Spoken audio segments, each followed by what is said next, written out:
আমরা দেখব সিআরএম এর নলেজ বেস মডিউলটি। নলেজ বেসে ক্লিক করলাম। বাম পাশে আমরা দেখতে পাচ্ছি নলেজ বেসের কিছু ক্যাটাগরি আছে আমাদের এখানে সিলেক্ট করা। এর বাইরে আমরা যদি কোনো ক্যাটাগরি অ্যাড করতে চাই, ম্যানেজ আর্টিকেল ক্যাটাগরিতে ক্লিক করব।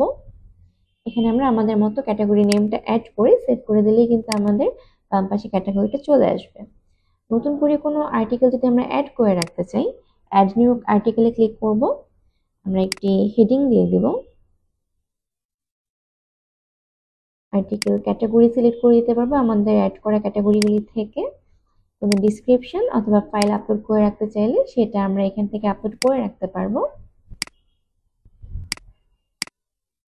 করে আমরা এখানে সেভ করে রাখতে পারবো। আর্টিকেলটিকে আমরা ক্লায়েন্টের জন্য সেভ করছি নাকি এমপ্লয়ীদের জন্য সেভ করছি সেটাও আমরা এখানে সিলেক্ট করে দিতে পারবো।